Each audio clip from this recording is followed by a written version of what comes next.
വരുന്ന നിയമസഭാ തെരഞ്ഞെടുപ്പിൽ ബി.ജെ.പിയും എൻ.ഡി.എയും കേരളത്തിൽ നില മെച്ചപ്പെടുത്തുമെന്ന് ബി.ജെ.പി സംസ്ഥാന അധ്യക്ഷൻ രാജീവ് ചന്ദ്രശേഖർ പറഞ്ഞു. സി.പി.എമ്മിൻ്റെ വീഴ്ചയുടെ ഗുണം കോൺഗ്രസിന് കിട്ടില്ല.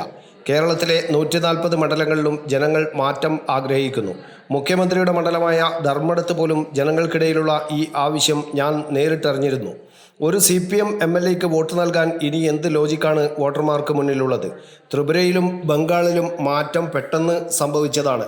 സമാന തെരഞ്ഞെടുപ്പാണ് കേരളത്തിൽ ഇക്കുറി നടക്കുന്നത്. LDFും UDFും ജനങ്ങളെ വഞ്ചിച്ച പാർട്ടികളാണ്. രണ്ട് മുന്നണികളും ഒന്നാണ് എന്നും BJP സംസ്ഥാന അധ്യക്ഷൻ രാജീവ് ചന്ദ്രശേഖരൻ പറഞ്ഞു. ഡീൽ ആരോപണം നാണംകെട്ട പ്രചാരണത്തിൻ്റെ ഭാഗമാണ്. ആരും പ്രതീക്ഷിക്കാത്ത ചില സീറ്റുകളിൽ BJPയെയും NDAയെയും ഇത്തവണ ജനങ്ങൾ ജയിപ്പിക്കുമെന്നും രാജീവ് ചന്ദ്രശേഖർ അവകാശപ്പെട്ടു. BJPക്ക് വളരെ നിർണായകമായ തെരഞ്ഞെടുപ്പാണിത്. 1-2 സീറ്റിന് വേണ്ടിയല്ല ഈ തെരഞ്ഞെടുപ്പിൽ NDA മത്സരിക്കുന്നത്. BJP പ്രധാന കക്ഷിയാകുന്ന ആദ്യ തെരഞ്ഞെടുപ്പാണിത്. കേരളത്തിൽ കോൺഗ്രസിന് വളരെ കുറച്ച് സീറ്റുകൾ മാത്രമേ ലഭിക്കുകയുള്ളൂ. വ്യാജ വാഗ്ദാനങ്ങൾ നൽകുന്ന പാർട്ടിയാണ് കോൺഗ്രസ്. BJPക്ക് CPMുമായി ചില സീറ്റുകളിൽ അന്തർധാരകളുണ്ടെന്ന പ്രചാരണം വ്യാജമാണ്. ഡീൽ ആരോപണം നാണംകെട്ട പ്രചാരണത്തിൻ്റെ ഭാഗമാണ്. കോൺഗ്രസ് പാർട്ടിയുടെ സർട്ടിഫിക്കറ്റ് ഞങ്ങൾക്ക് ആവശ്യമില്ലെന്നും രാജീവ് ചന്ദ്രശേഖർ പറഞ്ഞു.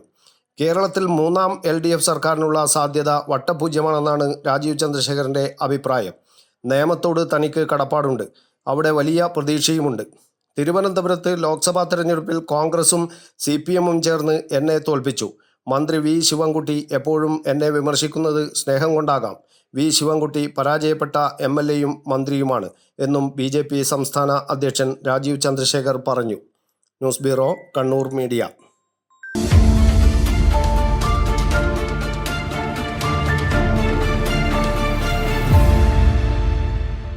ശരി, പറയും എന്താ ഇങ്ങനെ പ്ലാൻ? കിച്ചൺ വർക്ക്സും ഇന്റീരിയർ വർക്ക്സും നമുക്ക് നല്ലൊരു ടീമിനെ ഏൽപ്പിക്കണം. പിന്നെ ഫർണിച്ചർ സുനിതയിൽ നിന്ന് എടുക്കാം. അവിടെ ആകുമ്പോ എല്ലാ മോഡൽ ഫർണിച്ചറും അവൈലബിൾ ആണ്. മോഡേൺ വേണമെങ്കിൽ മോഡേൺ, ട്രഡീഷണൽ വേണമെങ്കിൽ ട്രഡീഷണൽ. ഇനിയിപ്പോ ഇമ്പോർട്ടഡ് ഫർണിച്ചർ വേണമെങ്കിലോ അതും സുനിതയിലുണ്ട്. ചേട്ടാ, ഫർണിച്ചർ സുനിതയെന്നാണെങ്കിൽ മോഡുലർ കിച്ചണും ഇന്റീരിയർ വർക്ക്സും അവരെ തന്നെ ഏൽപ്പിച്ചാ പോരെ? അതിനവർ ഇന്റീരിയർ വർക്ക്സ് ഒക്കെ ചെയ്യുന്നുണ്ടോ? ഒരു വീടിന്റെ മുഴുവൻ ഇന്റീരിയർ ഡിസൈൻ ചെയ്ത് ഫിനിഷ് ചെയ്യാനുള്ള സ്പെഷ്യലൈസ്ഡ് ആൻഡ് എക്സ്പീരിയൻസ് ടീമും സ്വന്തമായ ഒരു മാനുഫാക്ചറിംഗ് യൂണിറ്റും ഉണ്ട് സുനിതയ്ക്ക്. ഇപ്പോൾ ഏത് ജനറേഷന്റെയും ഫേവറേറ്റ് സുനിത ഫർണിച്ചർ,